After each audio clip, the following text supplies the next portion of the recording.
Father in heaven, it's no secret at all. When you think of your children, how far they are from home. Two tender tears fall from your eyes, and your cries shake the world. Cannot bear to see you this way. Shalom Aleichem, tudo bem? Shalom Beni. Olá meus filhos. Shalom Haverim, Yachim, amigos, enfim, as pessoas simpatizantes que acessam o nosso canal, o canal do programa Me'av Leben. Esse é um programa, Me'av Leben, como eu já disse, um programa de pai para filho, um programa que tem como personalidade, característica e principalmente objetivo de estar falando sobre a Parashá Hashavua e o estudo das Parashiot, né? E é um programa feito, dedicado para a nossa família, ok? Um programa dedicado especialmente para meus filhos, a minha primogênita Gabriela Dodani, ao Gabriel Kalev e a Ariela Hesed, e aos outros filhos que possam vir, netos, bisnetos. E é um programa que tem como personalidade estar discutindo, falando sobre a Parashá Hashavua para a nossa família, para os nossos filhos, ok? Para que possa ficar perpetuado aí na internet, na vida de vocês, quando o papai não estiver mais aqui, né, estiver falecido, ou estiver velho, enfim, você vai poder rever, ver e rever esses vídeos no YouTube ou no computador e poder estarmos estudando juntos as Parashiot e buscando as respostas dessa vida contemporânea. E como eu sempre digo, as respostas estão na Torá. Qual a maneira de viver? Como devemos viver? Como devemos enfrentar as adversidades que vêm contra nós? Está a resposta na Torá. Ok? Bem, essa semana nós estamos estudando, então, portanto, a Parashá, o Sefer Bereshit, né? A Parashá de Vaishlach, que significa e ele enviou, e hoje nós estaremos, portanto, falando sobre a terceira aliá, ou a terceira leitura, e vamos lá então. Como ela é pequena, eu vou ler, tá? Como ela, essa terceira aliá, ela é pequenininha, então eu vou estar lendo, ok? Então vamos lá, vamos fazer a brachá, né, da leitura da Torá, e aí a gente explica depois tudinho, ok? Baruch atah Adonai Eloheinu melech haolam asher bachar banu mikol famim venatan lanu et torato. Baruch atah Adonai noten a Torá. Bendito sejas tu, eterno nosso Deus, Rei do universo, que nos escolheste dentre todos os povos e nos destes a tua Torá. Bendito sejas tu, eterno, que nos destes a tua Torá. Bem, em português mesmo, sem hebraico, eu vou ler, e ela começa falando no Sefer Bereshit, Rumash Kutnik. Yaakov chamou o lugar de Peniel, que significa a face de Deus, porque eu vi Deus face a face e minha alma foi salva. O sol ergueu-se e estava brilhando sobre ele quando ele deixou Penuel. Olha só, preste bem atenção, Penuel. Ele estava mancando por causa de sua coxa. Consequentemente, até este dia, os filhos de Israel não comem o nervo ciático de um animal, né? A junção do quadril, isso porque o anjo tocou a coxa de Yaakov no nervo ciático, ok? Aí passa agora para o capítulo 33, que vai contar sobre Yaakov encontra Esav. Yaakov ergueu os seus olhos e viu Esav aproximando-se com 400 homens. Então Yaakov dividiu as crianças entre Leah e Rachel e as duas serviçais. Ele colocou as serviçais e os seus filhos na frente, Leah e os seus filhos atrás, porque eles eram mais queridos, e Rachel e Yosef na retaguarda, porque eles eram mais queridos. Yaakov adiantou-se a eles para protegê-los e prostrou-se sucessivamente 7 vezes à medida que se aproximava de seu irmão. Isto despertou a compaixão de Esav, que correu para encontrá-lo e abraçou. Diz aqui que ele abraçou Yaakov Esav e atirou-se ao seu pescoço, beijando-o, e ambos choraram. Esav ergueu os olhos e viu as mulheres e as crianças e perguntou, quem são essas pessoas para ti? E ele, Yaakov, perguntou, na verdade, Yaakov, e Yaakov disse, esses são os filhos que Deus graciosamente deu ao seu criado. E aqui termina essa terceira leitura, a terceira aliá, Baruch atah Adonai, Eloheinu melech haolam, asher natan lanu torat emet, v'chayeu lo natah betochenu, Baruch atah Adonai, noten haTorah. Amém e amém. Bem, essa terceira leitura ela é pequena, mas tem algo muito importante, como todas as outras mensagens da Torá, que vem nos ensinar a vencer os problemas dessa vida contemporânea. Vocês já notaram, eu sempre tento trazer a mensagem da Torá para os dias atuais. O que a gente pode aprender com a mensagem do Sefer Torá, do Humash, das Parashiot, em coisas práticas para o nosso dia a dia. O que a gente pode trazer? Não ficar só atrás, mas o que a gente pode fazer para que esses ensinamentos eles se tornem reais e práticos na nossa vida. Bem, aqui, primeiramente, os nossos sábios, Rashi vai falar, Or HaChaim vai dizer também, porque o lugar é chamado de Peniel, no versículo 31, e Penuel no versículo 32. É interessante. Os nossos sábios vão dizer então, Or HaChaim vai dizer, o Bachaye vai dizer também, Rashi vai comentar. Então os nossos sábios dizem que, na realidade, quando o único que chama Peniel é Yaakov. Por quê?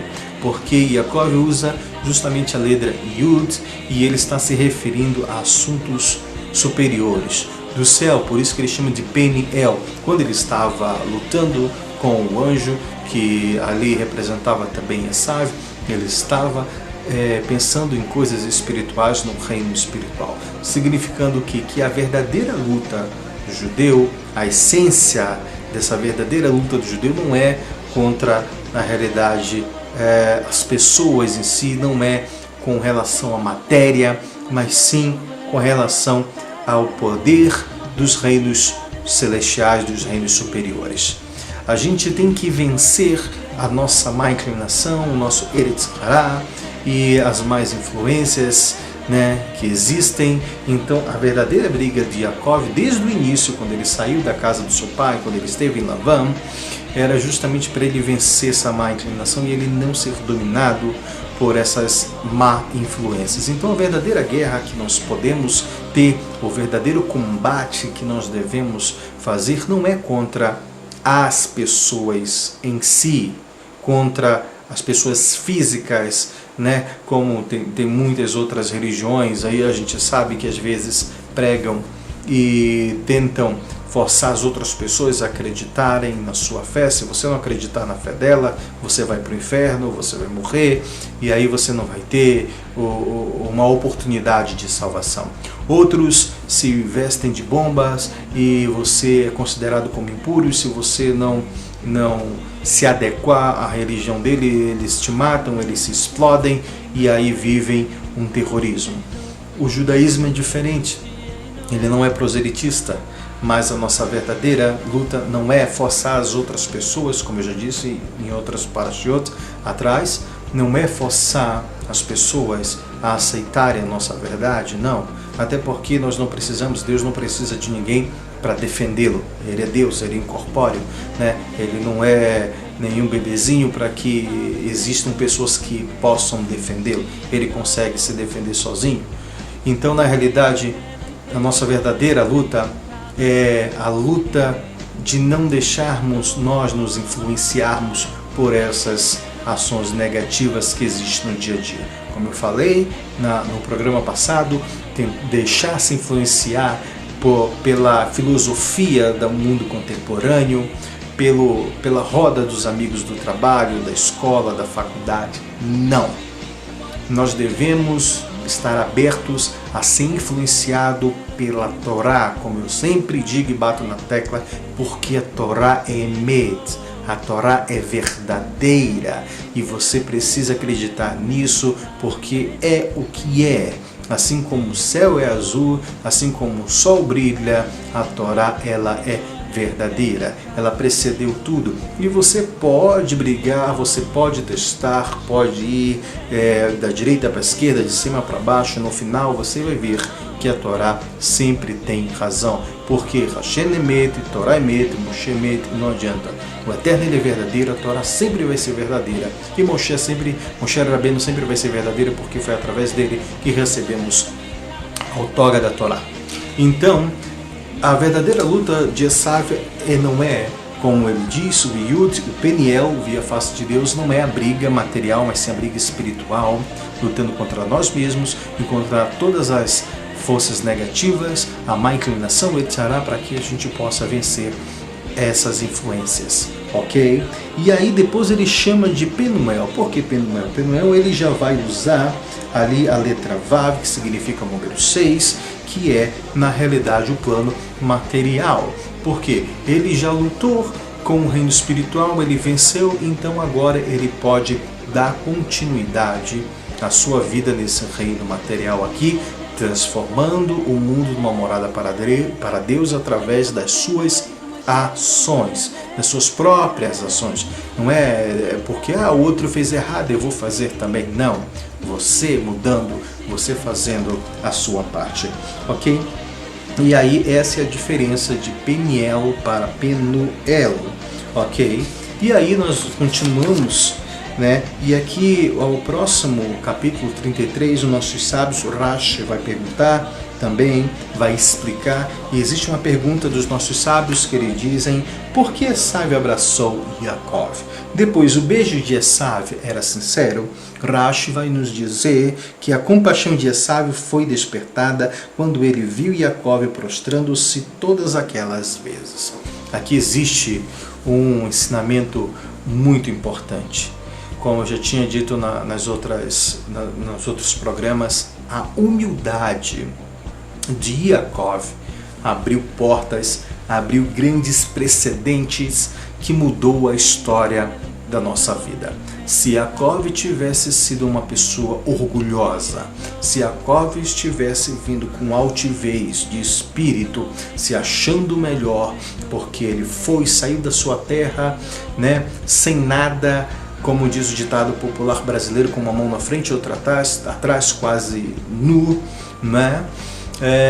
Se ele tivesse saído da sua terra como isso aconteceu, tivesse chegado numa terra estranha, tivesse trabalhado, suado, e aí ele voltasse, tivesse conquistado tudo como ele conquistou, e tivesse vindo até seu irmão com orgulho, batendo no peito e dizendo: olha só, eu saí da nossa terra, da casa do nosso pai, fui para uma terra estranha, sem nenhum dinheiro, e olha como eu voltei por cima, voltei bem sucedido, com dinheiro, com rebanhos e com filhos e mulheres, filhos e esposas e servos e servas e camelos e cordeiros. Se ele tivesse vindo com esse ar de altivez, dizendo que ele conseguiu por ele mesmo, sem a ajuda de Deus, olha o que eu consegui, o que as minhas mãos fizeram, eu sozinho, eu não precisei de você, papai.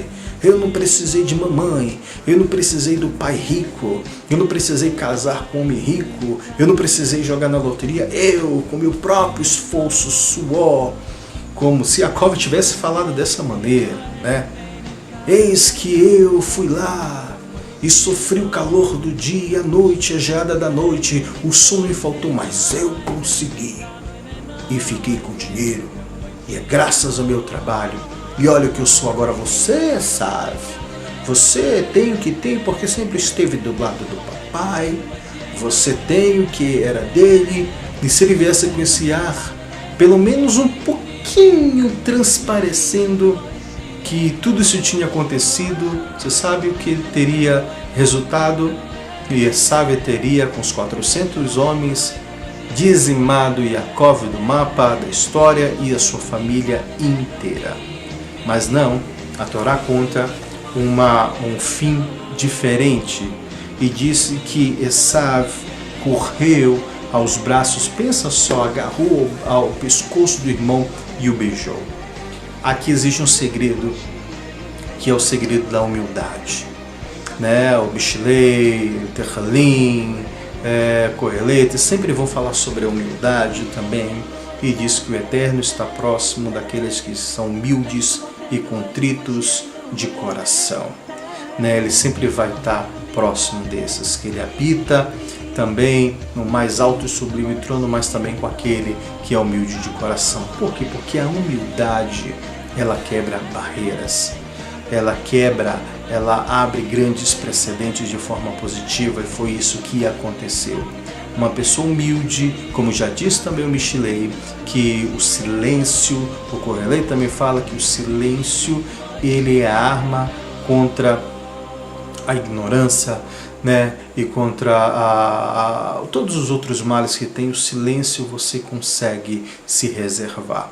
Então, Yaakov foi humilde quando ele deixou passar todos os bens dele, e sem se preocupar de perder o bem material, e ele se humilhou, ele se curvou 7 vezes, o irmão dele viu e disse: peraí, esse é meu irmão Yaakov, não é aquele que transparecia o usurpador, que queria tomar o meu trono, que queria ser melhor do que eu, porque enquanto eu estava caçando, ele estava na tenda, se achando inteligente, se achando o mais sabido, porque ele ficava estudando na tenda de Shem e de Eber, e ele era o melhor, enquanto eu estava ali me matando para construir, para caçar.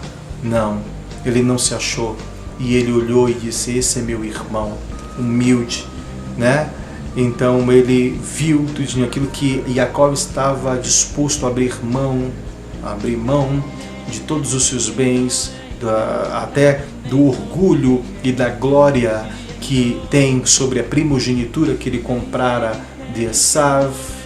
E aí Esav olhou e disse: não, esse é meu irmão diferente. Então, os nossos sábios vão dizer que existe ali umas pontos, umas referências em cima das letras, ou alguns sábios vão dizer que não, que Esav não beijou honestamente, sinceramente, nem abraçou, outros vão dizer que sim, e etc. E aí tem essa explicação.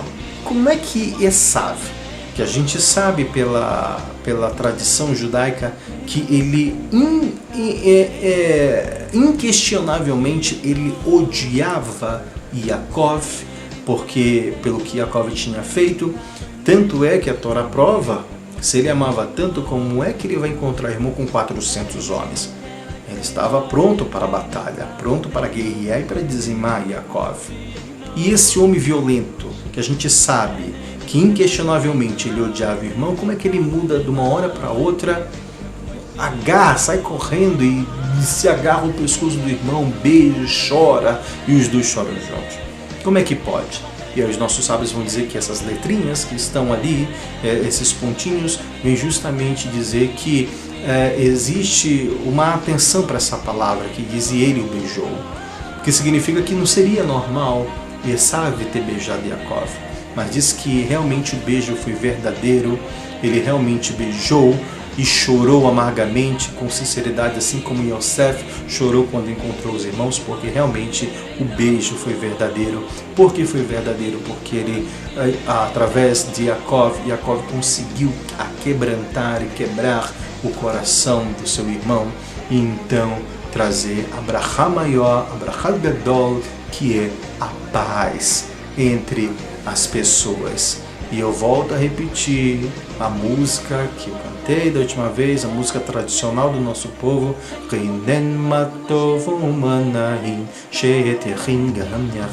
quão bom e agradável é que os irmãos vivam em unidade, E é como óleo precioso que desce sobre a cabeça e vai escorrendo pelas barbas de Aharon, o Kohen Hagadol, o sacerdote. É uma brachá, é uma bênção muito boa, a paz. O que adianta ter dinheiro, o que adianta ter todos os bens se você não tem a paz com o seu próximo? Então, o Rebbe Lubavitch vem dizer que nós devemos viver com a Torá no nosso dia a dia. A Torá durante a semana, ela permeia a Torá a semana. E olha, eu vou contar uma coisa para vocês, meus filhos, amigos.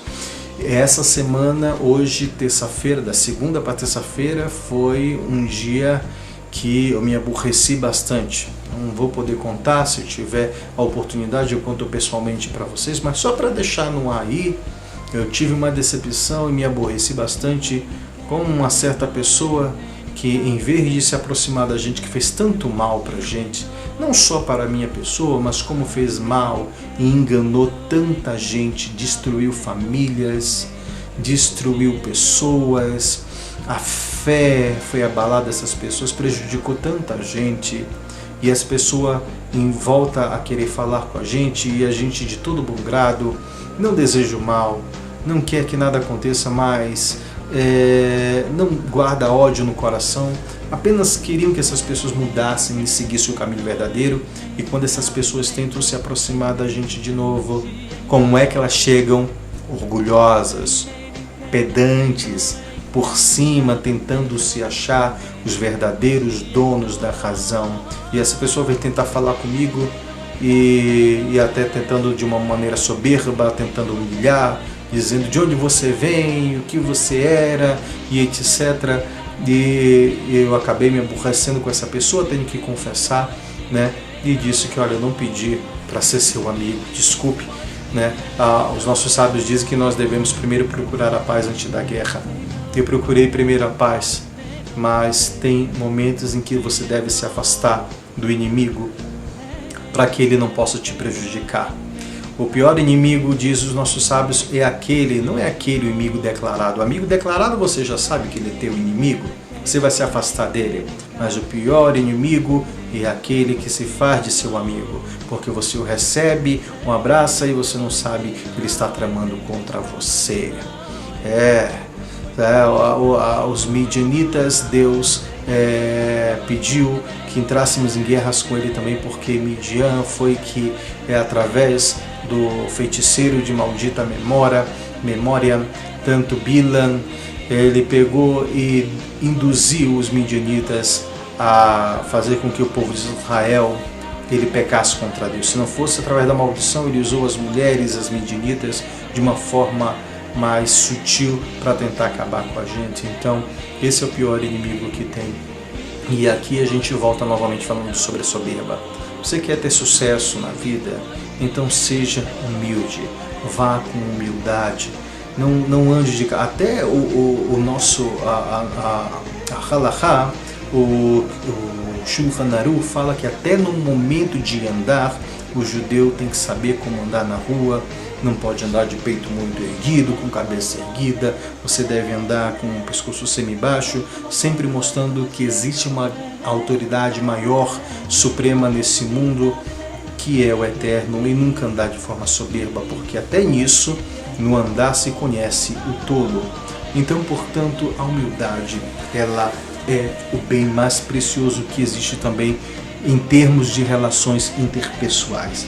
E aqui a gente encerra falando justamente que Esaú beijou o seu irmão. Então, o que a humildade consegue fazer, né? Ela quebra corações e ela abre portas se você for humilde. Agora, se a gente agir com soberba, se a gente agir de maneira iníqua, que é uma maneira iníqua, você se achar melhor do que os outros e não reconhecer o seu erro, você sempre vai fechar portas para você. E finalizando também, aquela pessoa que magoou a gente, aquela pessoa que porventura tentou fazer algum mal para a gente nunca deve desejar mal para eles, a gente não deve se considerar melhor nem pior do que eles, sempre fazer com que eles estejam bem, eles lá, a gente aqui. Mas se tratando de um inimigo que tenta acabar com a sua vida, tenta te envergonhar, aí prevalece salvar a sua própria vida, a gente deve se afastar definitivamente dessas pessoas. Porque se a gente não se afastar, vai acontecer o que aconteceu com o nosso povo. Deus mandou que a gente, na hora de tomar conta de conquistar a terra de Israel, alguns povos que deveriam sair, a gente deveria ter eliminado, e o povo permaneceu ali, e eles no final da história acabaram sendo como espinhos dos nossos olhos e prejudicando muito o povo de Yehudim no cumprimento das mitzvot. Ok? Fica então, portanto, essa mensagem. Vamos buscar a humildade, Sempre, sempre, sempre, porque a humildade, ela abre portas, a falta dela fecha portas, ok? Então um abraço para vocês, meus filhos, um beijo, programa Me'av Leben, programa de pai para filho, programa feito com todo carinho para vocês, para todos vocês, meus filhos, ok? Shalom Aleichem, Shalom Aleichem, Leitraot, e amanhã a gente volta com mais uma parashá, com mais uma aliá. Shalom. Mother, don't cry. I love you too much to see you in pain. And only you who created tears can wipe